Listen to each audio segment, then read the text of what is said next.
انفال نفل کی جمع ہے. کس کی جمع ہے؟ نفل کی جمع ہے. اور اس کا معنی ہے مال غنیمت. اس صورت کی پہلی آیت میں انفال یعنی مال غنیمت کے احکام کے بارے میں مسلمانوں کے سوال اور انہیں دیے جانے والے جواب کا ذکر ہے. اس مناسبت سے اس صورت کا نام سورۃ الانفال رکھا گیا ہے. اور یاد رکھیں اس کے اندر جو موضوعات ہیں، اس صورت کا مرکزی مضمون یہ ہے کہ اس میں مال غنیمت کے احکام اور غزوہ بدر جو اس ماہ مقدس میں نمودار ہوئی تھی اور اس کا تفصیلی واقعہ اس صورت کے اندر موجود ہے. اور مسلمانوں کے جنگ کے اصول سکھائے گئے. اس کے علاوہ اس صورت میں اور بھی مضمون ہیں، جیسے اللہ تعالیٰ اور اس کے حبیب صلی اللہ علیہ وسلم کی اطاعت کرنے کا حکم بھی دیا گیا ہے، اور خوف خدا کی فضیلت بھی بیان کی گئی ہے. مکہ مکرمہ سے تیسرے نمبر پر ہجرت کے وقت تاجدار رسالت صلی اللہ علیہ وسلم کے خلاف کفار کی سازش، اور اللہ تعالیٰ کا اپنے حبیب صلی اللہ علیہ وسلم کو کفار کی سازش سے محفوظ رکھنے کا بیان بھی کیا گیا ہے. ہر چیز میں ضروری اسباب اختیار کرنے کے بعد اللہ تعالیٰ پر توکل کرنے کا حکم بھی دیا گیا. اور مناسبت اس صورت کی پچھلی صورت کے ساتھ مناسبت کیا ہے وہ بھی یاد رکھیں.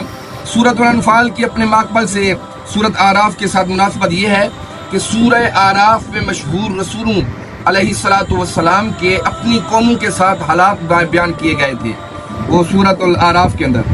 اور سورہ انفال میں سید المرسلین صلی اللہ علیہ وآلہ وسلم کے اپنی قوم کے ساتھ حالات بیان کیے گئے ہیں کہ رسول اللہ صلی اللہ علیہ وسلم جنگ بدر میں کس طرح گئے تھے. اور اس کے بعد آخری سورت یہ سماعت فرما لیں، سورۃ التوبہ. سورۃ التوبہ یہ مدنی ہے، مگر اس کی آخری آیات لقد جاءکم رسول من انفسکم عزیز علیہ ما عنتم حریص علیکم بالمؤمنین رؤوف الرحیم فإن تولوا فقل حسبی اللہ لا الہ الا هو علیہ توکلت وهو رب العرش العظیم. اس آیہ مبارکہ کے علاوہ ساری صورت مدنی ہے. مطلب یہ آیہ مبارکہ جو ہے نا یہ مکی ہے، اور اس صورت میں 16 رکوع ہیں اور 129 اس کی آیہ مبارکہ ہے. اور اس صورت کا نام توبہ کیوں رکھا گیا؟ اس کی وجہ تسمیہ یہ ہے کہ اس صورت کے 10 سے بھی اور بھی نام بے شمار ہیں، 10 سے بھی زیادہ نام ہیں اس صورت کے.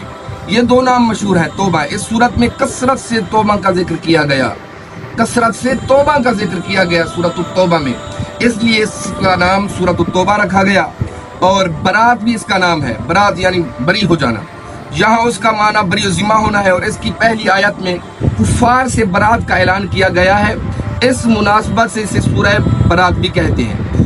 اور یہ بھی وجہ تسمیہ بیان سن لیں کہ سورت اور تو ساری صورتیں ہیں جو بھی ہیں اس کے شروع میں بسم اللہ ہوتی ہے، لیکن سورہ توبہ کے شروع میں بسم اللہ کیوں نہیں ہوتی؟ وہ اس لیے نہیں ہوتی کہ اس صورت کے شروع میں بسم اللہ نہیں لکھی گئی، اس لیے کہ حضرت جبریل علیہ السلام اس صورت کے ساتھ بسم اللہ لے کر نازل ہی نہیں ہوئے تھے. ایک قول یہ ہے کہ نبی کریم صلی اللہ علیہ وسلم نے بسم اللہ لکھنے کا حکم نہیں دیا. اور حضرت علی المرتضیٰ شیر خدا رضی اللہ تعالیٰ عنہ سے مروی ہے کہ بسم اللہ امان ہے، بسم اللہ جو ہے نا امان ہے. اور سورہ توبہ تلوار کے ساتھ امن اٹھا دینے کے لیے نازل ہوئی ہے، اس لیے بسم اللہ نہیں لکھی گئی. صحیح بخاری میں حضرت برا رضی اللہ تعالیٰ عنہ سے روایت ہے قرآن کریم کی صورتوں میں سب سے آخری صورت سورہ توبہ نازل ہوئی. قرآن مجید کی جتنی صورتیں ہیں سب سے جو آخری صورت نازل ہوئی وہ سورہ توبہ نازل ہوئی. اور سورہ توبہ کے فضائل یہ ہے، مولا کائنات حضرت علی المرتضیٰ شیر خدا رضی اللہ تعالیٰ عنہ سے روایت ہے کہ نبی کریم صلی اللہ علیہ وسلم نے ارشاد فرمایا منافق سورہ ہود، سورہ برات، سورہ یاسین، سورہ دخان، سورۃ النبا کو یاد نہیں کر سکتا. اور یہ بھی ارشاد فرمایا حضرت جابر بن عبداللہ رضی اللہ تعالیٰ عنہ سے آپ فرماتے ہیں کہ جب سورہ برات نازل ہوئی یعنی سورہ توبہ، حضور پر نور صلی اللہ علیہ وآلہ وسلم نے ارشاد فرمایا میں لوگوں کی خاطرداری کے لیے بھیجا گیا ہوں. اور حضرت عطیہ حمدانی فرماتے ہیں کہ حضرت عمر فاروق رضی اللہ تعالیٰ عنہ نے لکھا تم خود سورہ برات سیکھو اور اپنی عورتوں کو سورہ نور سکھاؤ. یہ سورہ برات کی فضیلت ہے، سورۃ التوبہ کی فضیلت ہے. اور حضرت عمر فاروق رضی اللہ تعالیٰ عنہ فرماتے ہیں کہ خود سورہ توبہ سیکھو اور اپنی عورتوں کو، خواتین کو سورہ نور سکھاؤ. دعا فرماؤ رب العزت ہمیں سمجھنے کی اور عمل کرنے کی توفیق عطا فرمائے. وما علینا الا